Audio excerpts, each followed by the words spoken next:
Hey, have you noticed it too? There's this kind of strange new scene that's becoming more and more common on our streets. It's a quiet thing. You might not even think about it, but it points to a huge shift in how we're all experiencing our own lives. So, this all started with a comment the author of our source material overheard.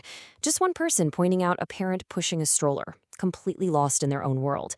It's one of those moments that's a little judgmental, sure, but if we're being honest with ourselves, it's also deeply relatable, isn't it? And that one little comment leads us to a pretty uncomfortable question.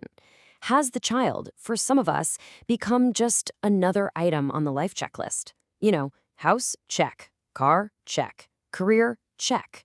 And, oh yeah, kid, check. Is that really what's happening here? Let's dive in and unpack it. Okay, so to really get what's going on, we first have to paint a clear picture of this whole modern phenomenon of parental distraction. It's a scene that I bet a lot of us are seeing every single day. This is the classic image, right? The parent is physically there, but mentally they're a million miles away. They're pushing their kid, but their attention is totally hijacked by a podcast, a work email, a social media feed, you name it. They are there, but they're not really there. Now, this is where it gets really interesting. This contrast just nails the subtle but profound shift. Think about it. We've moved from that organic connection, a kid on the front of a bike, singing songs, seeing the same things as you, to the total convenience of the cargo bike, the buck feets.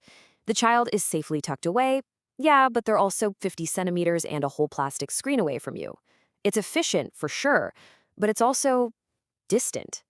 So, why is this happening? It's not because parents suddenly care less, of course not.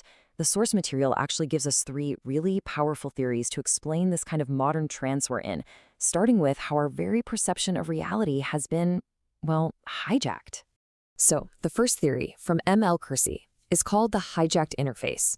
Now, the idea here is that we've always experienced reality through an interface, our senses. But now, this new digital artificial interface, our phone, our headphones, has been jammed right in between us and the real world.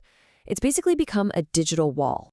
And this digital wall works on us in a few ways. First, our brains get completely rewired for those quick, easy dopamine hits from notifications. The subtle, quiet signals from our own child, well, they just can't compete.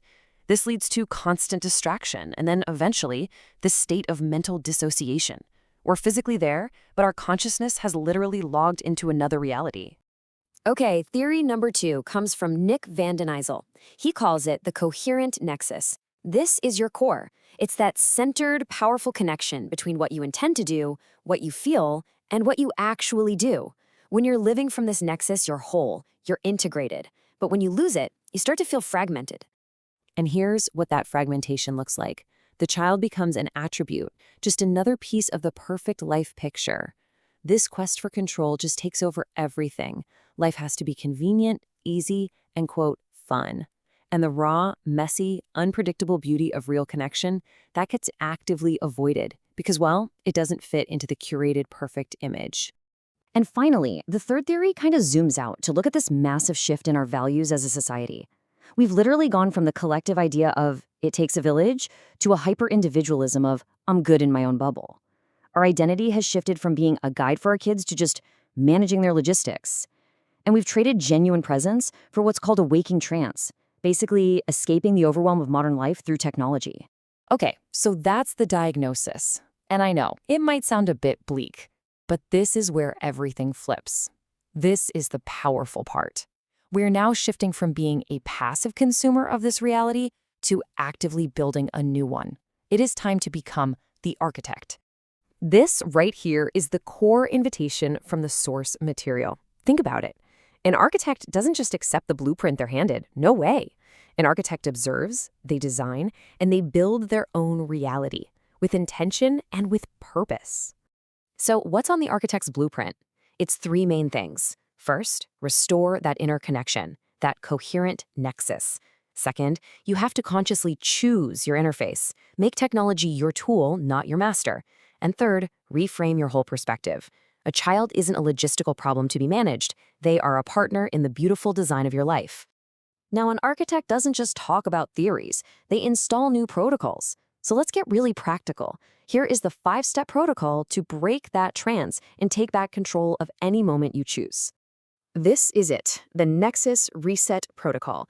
It's 5 simple, sequential steps designed to pull you out of autopilot and put you firmly back in the driver's seat. Let's walk through them one by one. Step 1 is a hard reset, a physical pattern interrupt.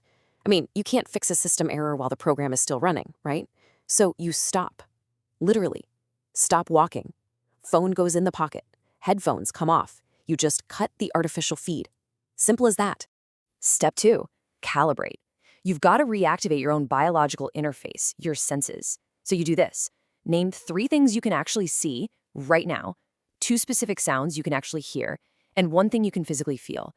This immediately yanks your awareness out of your head and puts it right back into your body, into the here and now. Step 3, align. Your mind follows your body. It's that simple. So you adjust your physiology to match the state you want to be in.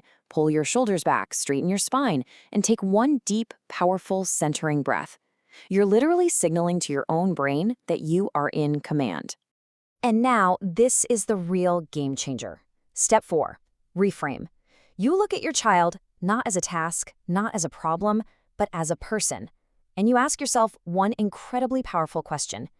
Who do I choose to be in this exact moment? This question forces your brain to operate from a level of identity, not just mindless behavior. And finally, step 5, anchor. You need a way to get back to this centered state quickly in the future. So as you feel that clarity and that connection, you firmly grip the stroller handle or the steering wheel, whatever it is. You create a physical anchor, basically programming this new powerful state right into your nervous system. And that's really what this all comes down to, isn't it? This entire transformation, this massive shift from being a passive consumer to an active architect, it all starts with one single conscious decision to interrupt the old pattern and choose something new. Look, the world is going to offer you a script. It's a script of convenience, of distraction, and of disconnection. But it is always, always up to you, the individual architect, to refuse that script and consciously build your own reality, one moment at a time. So the only question that really matters is the one you can answer right now. As you finish listening to this, in this exact moment, who will you choose to be?